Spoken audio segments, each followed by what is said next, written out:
वर्ण मातृका चैनल में आपका स्वागत है। आप सभी प्रतियोगी परीक्षाओं में सम्मिलित होने वाले भाइयों छात्रों, आप सभी लोग इस चैनल के माध्यम से संस्कृत और हिंदी भाषा के अंतर्गत वृद्धि संधि के विषय में पढ़ेंगे। अब तक पूर्व में जो दीर्घ संधि, गुण संधि आदि के विषय में बताया गया है, उसे आपने देखा होगा। आगे देखिए कि हम इसीलिए आप लोगों के साथ आए हैं कि आपको जो जानकारी न हो, आप जिस विषय को न जानते हो उसे जो है यहाँ दिखाया जाए, आपको समझाया जाए, ताकि आप एक परीक्षार्थी ही न बने, एक प्रतियोगी छात्र न बने, बल्कि एक मास्टर बने। देखिए यहाँ कि वृद्धि स्वर संधि का अंतर्गत यह तीसरा उदाहरण है, तीसरा इसका नियम है। इसका सूत्र होता है वृद्धि रेच। संस्कृत में जो है कहते हैं वृद्धि रेच। वृद्धि रेच का अर्थ क्या होता है कि अवर्ण, अवर्ण का मतलब होता है कि अ और आ, पूर्व पद में यदि अ और आ हो और एच, दूसरा पद क्या हो या उत्तर पद का प्रथम वर्ण क्या हो, तो यह ए हो या ओ, हो या ऐ हो या औ हो। इनके आने पर यदि ऐसी परिस्थितियां बन रही हैं, ऐसे पद मिल रहे हैं, तो इनके आने पर दोनों के स्थान पर वृद्धि एकादेश हो जाता है। वृद्धि एकादेश का मतलब कि यह आ हो जाता है, ऐ हो जाता है, औ हो जाता है। क्योंकि आ इस संधि का नहीं है, यहाँ केवल ऐ और औ हो जाता है। फिर देखिए कहा गया, जैसे कोई पूछता है कि वृद्धि क्या है। वृद्धि माने वैसे पढ़ना होता है, लेकिन यहाँ देखिए वृद्धि क्या है, तो वृद्धि रादेश एक सूत्र है संस्कृत का, अर्थात आ, ऐ और औ, इन्हें ही हम वृद्धि करते हैं। किसे कहते हैं? आ को कहते हैं, ऐ के कहते हैं और औ को कहते हैं। ये क्या होता है? तो वृद्धि रादेश से होता है। ठीक है, अब इसके कुछ नियम हैं। जैसे नंबर 1 है कि यदि पूर्व पद का अंतिम वर्ण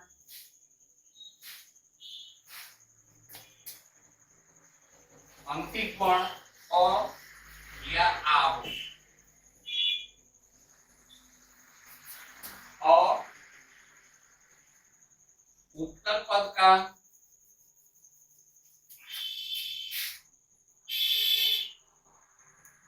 प्रथम वर्ण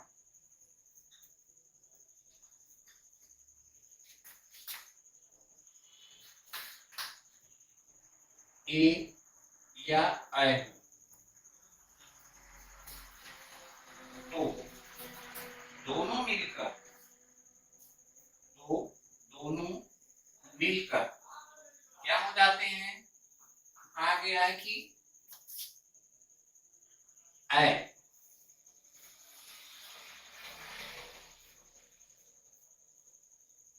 हो जाते हैं। एक बात फिर समझिए, इसका पहला जो नियम है कि यदि पूर्व पद का अंतिम वर्ण, आपको बार बार बताया गया है, पिछले वीडियोस में बताया गया है कि संधि में 2 पद होते हैं। जो पहले आता है पूर्व पद है, जो बाद में आता है उत्तर पद है। पूर्व पद का अंतिम वर्ण और उत्तर पद का प्रथम वर्ण, इन दोनों में संधि होती है, इनमें ही विकार होता है। तो यहाँ देखिए, यदि पूर्व पद का अंतिम वर्ण क्या हो, अ हो या आ हो, और उत्तर पद मतलब द्वितीय पद का, दूसरे पद का प्रथम वर्ण क्या हो, ए या ऐ हो, तो ऐसी स्थिति में जो परिवर्तन होता है, जो विकार होता है, जो नया पद बनता है, नया वर्ण बनता है, वह हो जाता है ऐ, यानी यह वृद्धि हो जाता है। इस सूत्र से, वृद्धि रेच सूत्र से यह ऐ हो जाता है। अब इसके कुछ उदाहरण हैं, तो देखिए साथियों, यह एक कागज बना दिया गया पहला है आपका संधि पद। संधि पद क्या है? संधि विच्छेद क्या है कि जब हम दो पदों को या संधि पद को जब हम दो पदों में विभक्त करते हैं नियम पूर्वक तो संधि विच्छेद होता है। यह पूर्व पद है या उत्तर पद है, इसे विकार कहा गया है। यह देखिए विकार है, ठीक है। इसके बाद सरलीकरण या नियमीकरण करते हैं। हाँ साथियों, तो देखिए ये संधि विच्छेद, पूर्व पद, उत्तर पद, विकार, सरलीकरण और संधि पद, यह संधि करने के एक नियम है, ठीक है। अब इसमें देखिए वृद्धि संधि का एक पद है एक धन एक। अब एक धन एक में देखिए कि पूर्व पद का अंतिम वर्ण यह अ है, उत्तर पद का पहला वर्ण जो है यह ए है। दोनों मिलकर के क्या हो गए? अ हो गए। अभी जैसे पहले के वीडियोज में बताया गया कि अब यहाँ एक पूर्व पद को लिखेंगे, यह एक हो गया, एक में यह हलंत लग जाएगा, ठीक है। हलंत लगा दीजिए। इसके बाद यह विकार आप लिख लीजिए, विकार हो गया। अब हम इस एक का देखिए कि यह एक यहां आया हुआ है। अब बचा क्या है? क, ठीक है। एक ए क। अब जब एक पद बनाते हैं तो यह ए की मात्रा जो है क पर ऐसे लिख लेते हैं ए क। अब आ की मात्रा जो है इस क पर लग जाती है, फिर बचा क्या है? क। तो ये एक पद हो गया एक एक, ठीक है। इसी तरह दूसरा है नियम के मुताबिक कि यह सदा में देखिए आ की मात्रा लगी है अंतिम वर्ण में, इसलिए यहाँ आ लिख लेंगे। फिर देखिए एव है पूर्व पद का, उत्तर पद का अंतिम वर्ण जो है, हाँ पूर्व पद का जो है अंतिम वर्ण आ है और उत्तर पद का प्रथम वर्ण यह ए हो गया। दोनों मिलकर के क्या होंगे? आय हो जाएंगे, ठीक है। यह आ और ए भी मिलेगा तो ए होगा, और धन ए भी मिलेगा तो भी ए होगा। अब ऐसी स्थिति में सदा का जैसे लिखेंगे यह, तो आ की मात्रा आ चुकी है यहाँ पूर्व पद के अंतिम वर्ण की, तो इसलिए यह सद हो जाएगा। क्या होगा? सद होगा। और फिर यह विकार लिख लीजिए। विकार जब लिख लेते हैं तो उसके बाद देखिए ए का जो है यहाँ ए आया हुआ है, इसलिए बचा क्या? वो। तो इस वो को लिख लेंगे, ठीक है। अब जोड़ना है कि सद यहाँ लिख लेते हैं, यह सद। अब देखिए अय की मात्रा लगा दीजिए, फिर वो, यह हो गया सदैव। इसी तरह मतक्य है कि यहाँ मत में देखिए ओ है तो में जो है ओ लगा हुआ है, फिर ऐक में आय है ना, आय में आय है। ऐसी स्थिति में दोनों मिलकर के क्या होंगे? यह वृद्ध हो जाएंगे, वृद्धि सूत्र से वृद्ध हो जाएंगे या दीर्घ हो जाएंगे। तो अब फिर देखिए इनको जोड़ा जाए तो यह मत लिख लेंगे, तो हमें क्या लगेगा? हलंत लगाएंगे। और फिर यह विकार लिख लीजिए। विकार लिखने के बाद बचा क्या है कि ऐक में आधा क, और ऐक की यहाँ से यहाँ आ चुका है, बचा क्या है? आधा क और य। तो यह आधा क लिख लेते हैं और फिर य। अब देखिए कि यह अ की मात्रा इस पर लग जाएगी, तो म तय हो गया। यह अ की मात्रा लगा दिए तो तय हो गया। फिर आधा क लिख लीजिए और फिर यह पद बन गया मदैक्य। अब महाधन ऐश्वर्य है, ठीक है। तो महा में देखिए यह आ लगा है और ऐश्वर्य में क्या लगा है? आय लगा है, ठीक है। यहाँ देखिए यह आय है, यह आ है, इन दोनों के मिलने से जो है यह विकार हो गया, तो यह आय हो गया, वृद्ध हो गया।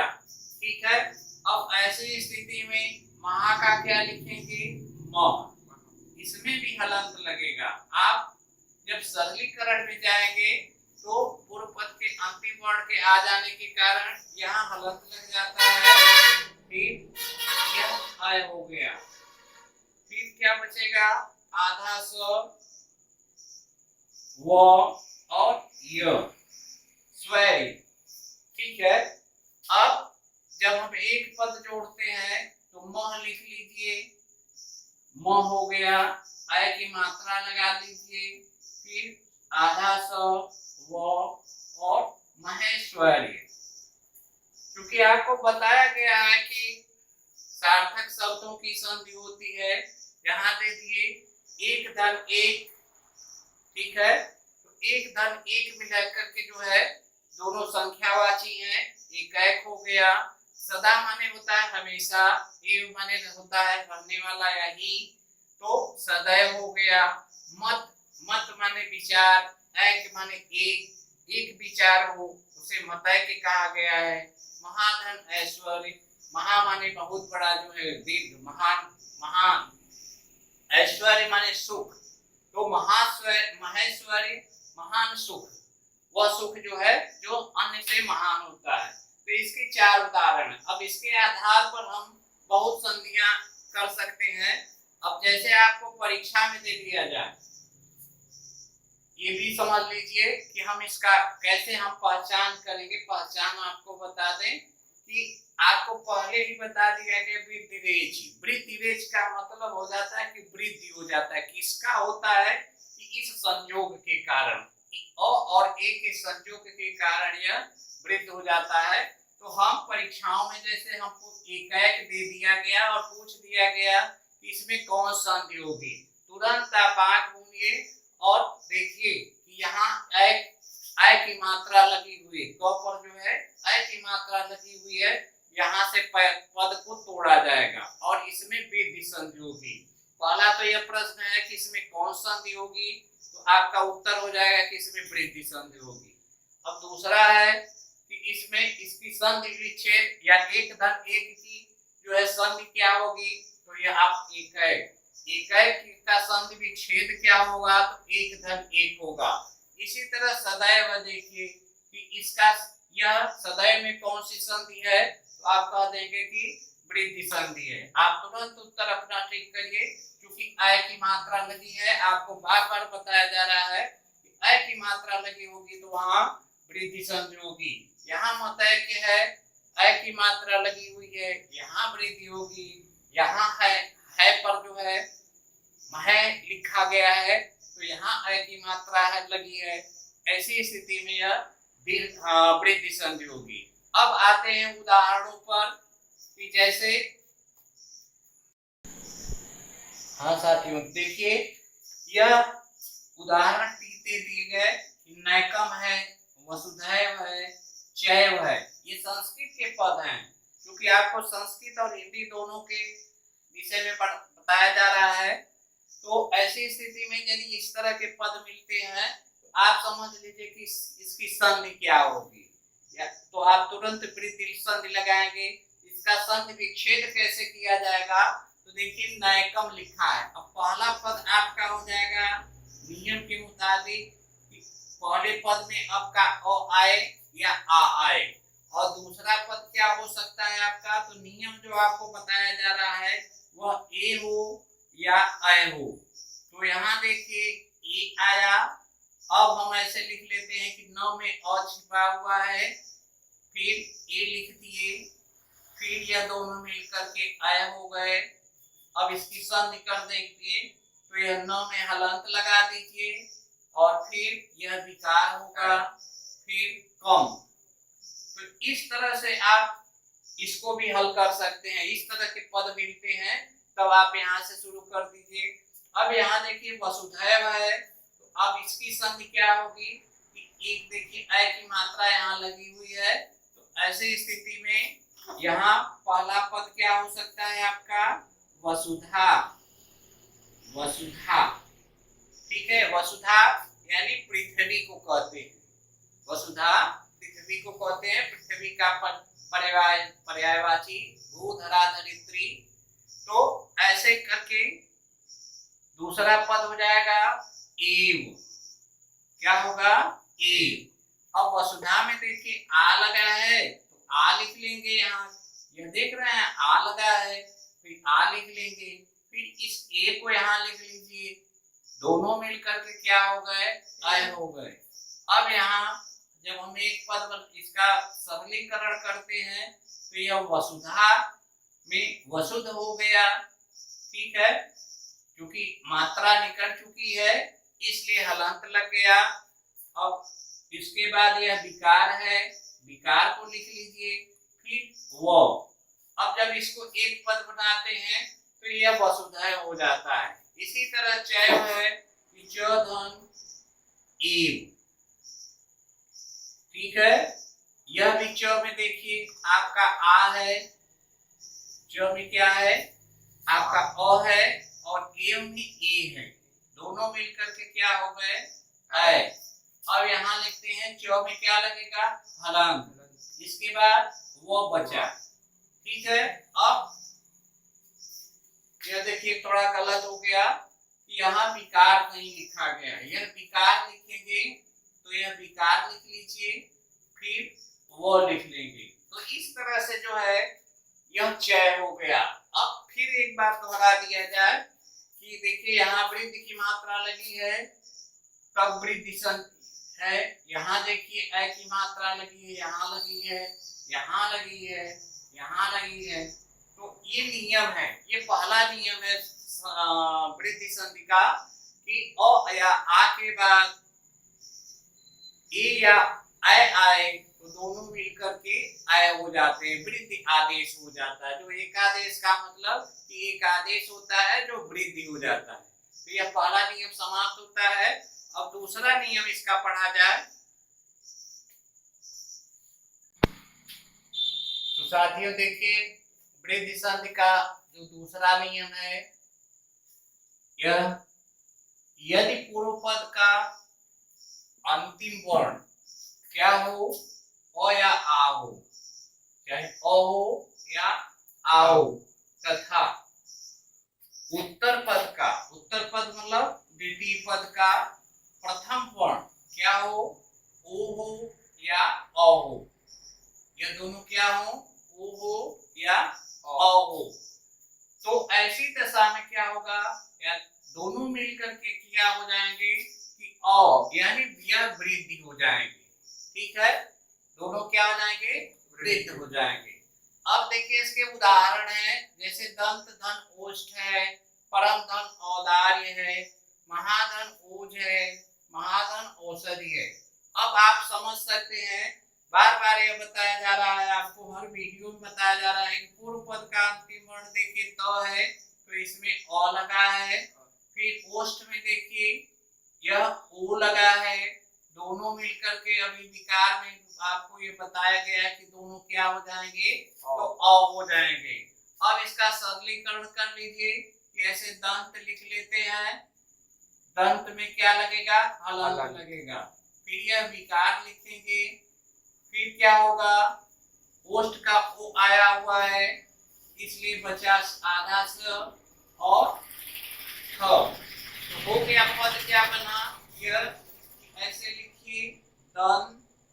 अब यह त पर जो है किसकी मात्रा लगेगी? इस विकार की लगेगी।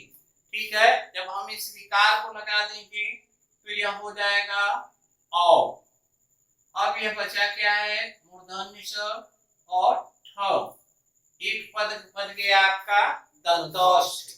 जो जो वर्ण जो है दांत और ओठों को या जिनका उच्चारण करते समय हमारे दांत और ओठ स्पर्श करते हैं, कौन?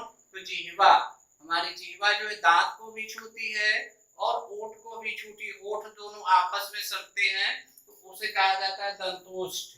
इसी तरह परम धन औदार्य है, तो परम में देखिए यह पहला पद है आपका ओ, दूसरा औदार्य में देखिए क्या लिखा है? औ। ठीक है, औ। अब दोनों मिलेंगे तो क्या हो जाएगा विकार, औ होगा। अब परम को जोड़िए, ऐसे परम लिख लीजिए, परम में हलंत लगाएंगे और इसके बाद यह विकार जोड़ दीजिए, विकार हो गया और फिर जो है दार्य, यह बचता क्या है, दार्य। ठीक है, ये देखिए औ आया हुआ है तो बचा क्या, दार्य। तो यह पद जब एक पद बताएंगे तो परम लिख लीजिए पहले, यह औ की मात्रा लगा दीजिए और दार्य लिख लीजिए। इस तरह से आपका सरल हो जाता है। यदि आप नियम जानते हैं, यह वीडियोस आप देख रहे हैं, तो आप कभी भी किसी भी परीक्षा में असफल नहीं होंगे, यह मेरा दावा है। अब देखिए महौज, जैसे महाधन ओज है तो महा में देखिए आ की मात्रा लगी है और फिर ओज में क्या लगा है, ओ की मात्रा लगी है। दोनों मिलकर के क्या होंगे, औ हो जाएंगे।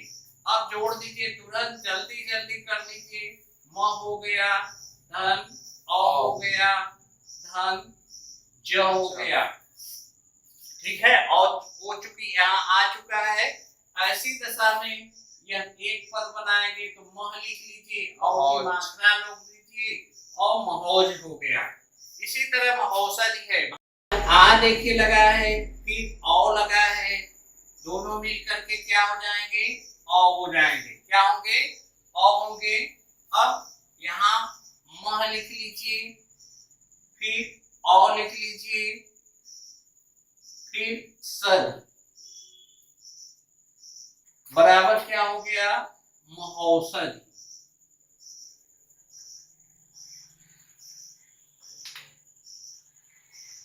ठीक है, तो इसमें भी देखिए अभी पिछले में जैसे बताया गया कि अ की मात्राएं होती हैं तब वृद्धि होता है, और दूसरा जो इसका नियम है कि जब अ की मात्रा जब किसी पद में हमको मिलती है तो वहां वृद्धि होती है। जैसे देखिए दंतौष्ठ में यह अ की मात्रा है, परमुदार्य में जो है अ की मात्रा है, महौज में देखिए अ की मात्रा है और महौषधि में भी अ की मात्रा है। तो हम सरल रूप से जान सकते हैं कि इसमें वृद्धि संधि होगी। जैसा कि अभी अभी बताया गया कि इसका यदि हम यह रूप पाते हैं परीक्षा में कि दंत धन औष्ठ बराबर क्या होगा, तो आप तुरंत जान जाइए कि औ आया है तो दोनों मिलकर के दीर्घ हो जाएंगे, वृद्ध हो जाएंगे। इसी तरह परम धन औदार्य है या महौषधि है। आप कभी कंफ्यूज मत होइए, आप पहले नियम को समझ लीजिए, दिमाग में अपने बैठा लीजिए कि पूर्व पद में क्या होगा, उत्तर पद में क्या होगा, तो विकार क्या होगा। यदि इतना आपके दिमाग में बैठ गया तो आप चाहे संधि पद बनाना हो संधि पद बना सकते हैं, और चाहे आपको संधि विच्छेद करना हो तो आप संधि विच्छेद कर सकते हैं। अब इस तरह के तमाम है, जैसे बनौषधि है, आपको आप इसको हल कर सकते हैं कि बनौषधि में कौन संधि होगी। ठीक है, तो यहाँ देखिए अ की मात्रा लगी हुई है, आप तुरंत जान जाइए कि इसके दो पद हो गए। पहला पद क्या हो गया, यहाँ वन हो गया, दूसरा क्या हो गया, अ हो गया। ठीक है, अब इस तरह हम इसको लिख लेते हैं अ, फिर अ, फिर अ। ठीक है, अब ऐसे वन लिख लीजिए, हलंत लगाइए, विकार लिख लीजिए और सधि लिख लीजिए। तो इस तरह से आप हल भी कर सकते हैं। आपको कहीं पढ़ाना भी हो, आप किसी को समझाना हो, छोटे भाइयों को समझाना हो, या किसी समाज में आप रहते हो, किसी ने आपसे पूछ दिया तो आप इसको आसानी से समझा सकते हैं। तो इस तरह साथियों यह वृद्धि संधि का चैप्टर आज समाप्त होता है। यदि आपको यह थोड़ा सा समझ में आए और इससे आपकी मदद मिलती हो तो आप वर्ण मातृका चैनल को हमारे सब्सक्राइब करिए, लाइक करिए और अपने मित्रों में शेयर करिए।